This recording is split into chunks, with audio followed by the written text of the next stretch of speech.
Hello everyone, welcome back to the vlog. Today we're talking about that Fire Emblem game. That one's coming out in Japan like next month and is probably out here next year. It's Fire Emblem If. Now this game hasn't even come out yet, but already it's causing like this rift in the Fire Emblem hardcore fan base and just in the media in general, because of the nature of it being like these two different campaigns that you have to buy differently in Japan. Or do you have to do that when it comes out in the West? No one knows yet, and hopefully E3 will give us some of those clarifications. But there's also a load of other stuff. People are worried that, you know, there's this too easy mode, which I already did another video on. There's thoughts about weapon durability being removed from the game, and there's a complete different kind of balance in terms of the weapon triangle. And it really seems like they're rethinking the item balance in general and how many weapons you get and what weapons to give to people, and making them more scarce and kind of more valuable so that you're not going to the shop every time and spending the hundred thousands of gold on weapons that are eventually just going to run out. And everyone is losing their minds. They're saying, oh no, this is not a real Fire Emblem game. What have they done to my beautiful baby? They have crucified it on the cross and now it's going to bleed to death. And look, ladies and gentlemen, change is something that I wish more games did. Let's take a look at fucking Pokemon. When was the last time Pokemon changed? Let's take a look at Animal Crossing. When was the last time Animal Crossing did anything meaningful to change its gameplay, to do something different? This isn't even that drastic. This isn't even that big a deal, the stuff they're doing with Fire Emblem. And yet people are losing their fucking minds because they're little babies who don't like change. Let me tell you something. Change is sometimes good, and sometimes you need to be a bit open-minded about it. Personally, I'm super excited about this game. There's so many things to look forward to.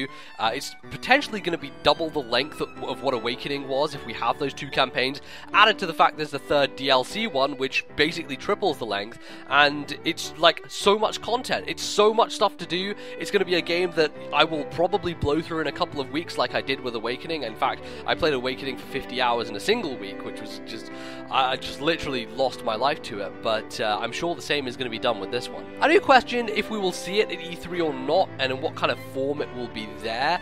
Obviously, E3 being a North American-based show, they're not focusing on the Japanese market and talking about the Japanese games that much, but Fire Emblem is going to be released in the West, and we do have confirmation it'll come out here, but it is a 2016 game, so I feel if they say anything about it, it will be more of a kind of ethereal, it's coming next year, here are a few more details about it, maybe a bit more of focus on the story and the setup for it, and maybe some of the characters and who you're playing as and that kind of stuff, and more kind of primary things as opposed to, you know, leading us away with the crazy super details. Of course, Nintendo technically have kind of two Fire Emblem games upcoming with the Shin Megami crossover and also this one, so how much time are they really going to dedicate to this in a Nintendo Digital event that probably wants to focus on some new games as well as, you know, some upcoming stuff that's coming out this year? Who knows, because both of those games seem like next year situations, but if you're putting money on it, I'd probably say Fire Emblem If has maybe more of a chance of being shown because it's internally developed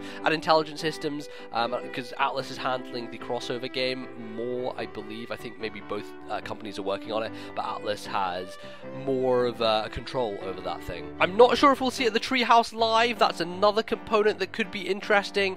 I would like to see it, and especially they'll have basically a finished Japanese build of the game, so they could show off a bit of a demo of it, but maybe that is pushing the boat out a little too far. But we can hope, because that Treehouse stuff for Xenoblade last year, that was great, and I'd love to see more Japanese games being shown early in development on the Treehouse Live stage. So with all that in mind, let us move on to our tweet of the day, and this one comes from Julian, who says, "They're changing so much stuff, I'm more excited to see how hardcore fans will react. Also, I'm glad Pokemon and Me is in other games."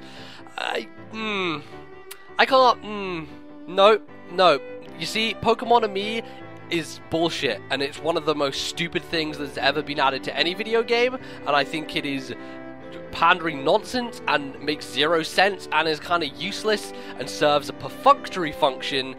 I don't like Pokemon and Me, I think it's terrible, and this whole rubbing your waifu because it's Japan. What are you gonna do? It's Japan. I don't have a huge problem with it. It's pandery and it's whatever, but it's Japan. So anyway, those are my thoughts on Fire Emblem If. Let me know yours down in the comments below, and follow me on Twitter. Get in on the tweet of the day. Thank you for watching, and I will see you guys tomorrow with another one of these. Till then, goodbye.